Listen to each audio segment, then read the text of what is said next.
राजा जनक प्रश्न करते हैं, हे गुरुदेव, मेरा मन बार बार उलझता है। छोटी छोटी बातों पर भी विचारों का तूफान उठता है। मैं सोचता ही चला जाता हूं और शांति खो देता हूं। बताइए, इससे मुक्ति कैसे मिले? अष्टावक्र जवाब देते हैं, हे राजन, मन का स्वभाव ही है सोचना। पर जब सोच विचार की सीमा पार कर जाता है और चिंता में बदल जाता है, तब दुख का कारण बनता है। आज मैं तुम्हें बताऊंगा कि इस प्रवाह को कैसे रोका जाए।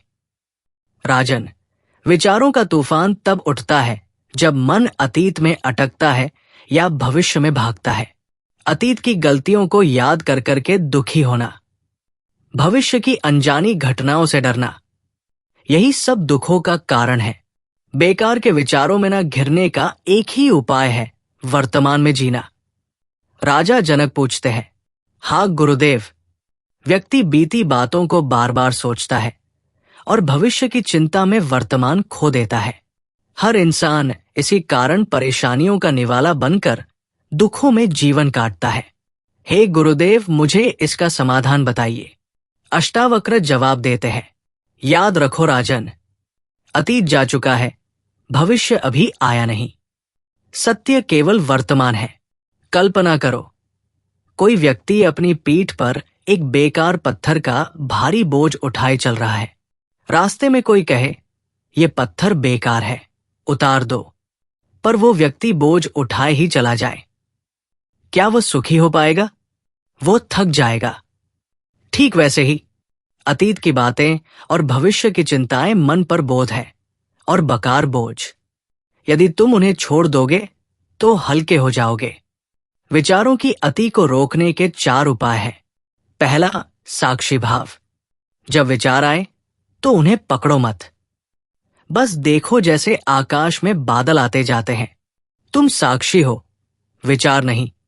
व्यक्ति जब खुद को साक्षी की जगह विचारवान या कर्ता समझता है, तभी दुखों का आगमन होता है। सुख के लिए चाहिए कि व्यक्ति साक्षी भाव रखते हुए जीवन व्यापन करे। दूसरा, वर्तमान में जीना। अभी जो कर रहे हो पूरे मन से वही करो।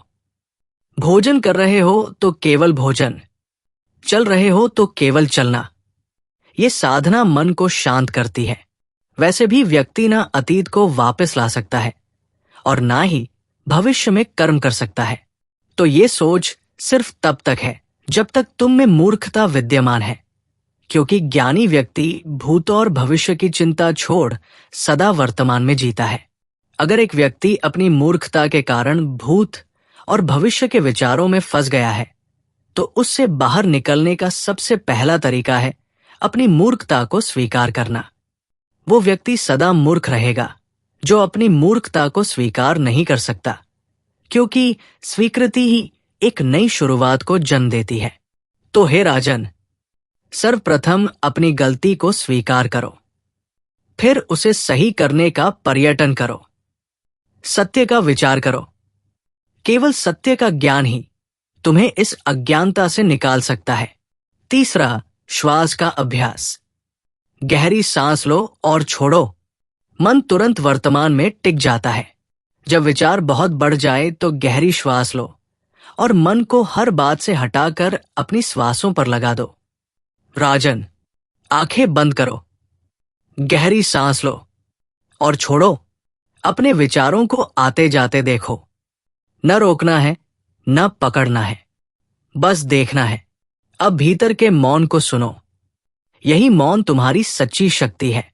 हे राजन, इस सृष्टि में जिसके पास भी सत्य का ज्ञान हो गया, वही मौन हो गया। मौन होना इस सृष्टि में सबसे दुष्कर और साहस भरा कार्य है।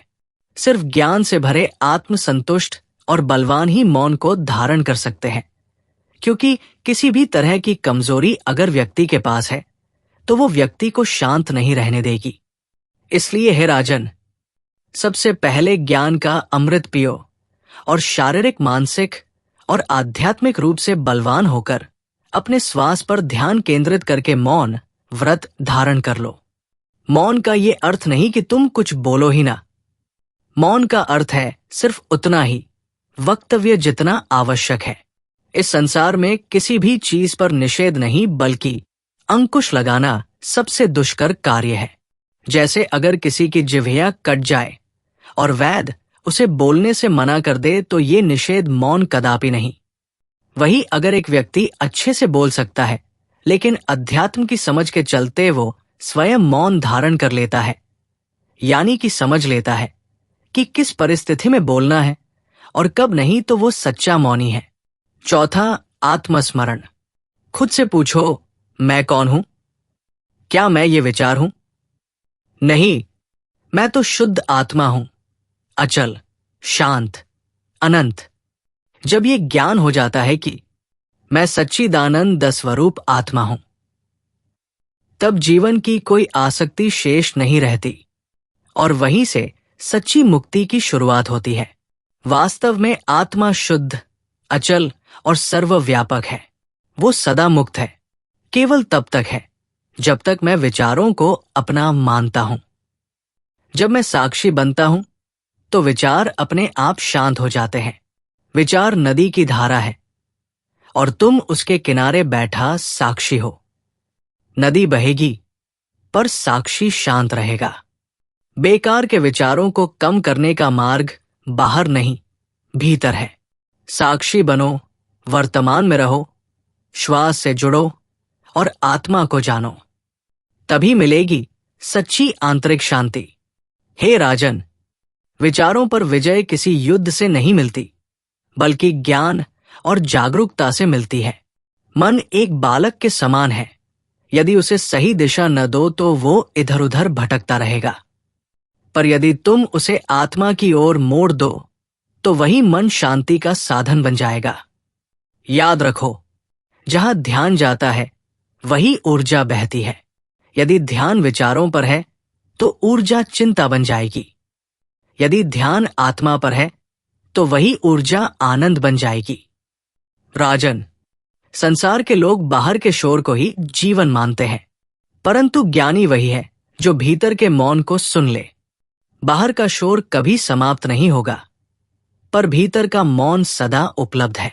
जिसे ये मौन मिल गया वो चाहे राज सिंहासन पर हो या वन में, सदैव संतुष्ट और प्रसन्न रहेगा। इसलिए साक्षी बनो, वर्तमान में जियो, श्वास पर टिको और आत्मा को पहचानो। यही 4 स्तंभ तुम्हें ओवर थिंकिंग की बेड़ियों से मुक्त कर देंगे। और जब ये मुक्ति मिल जाएगी तब तुम पाओगे कि तुम्हारे भीतर ही वो अमृत सागर है जो सदा आनंद से भरा है और कभी खाली नहीं होता।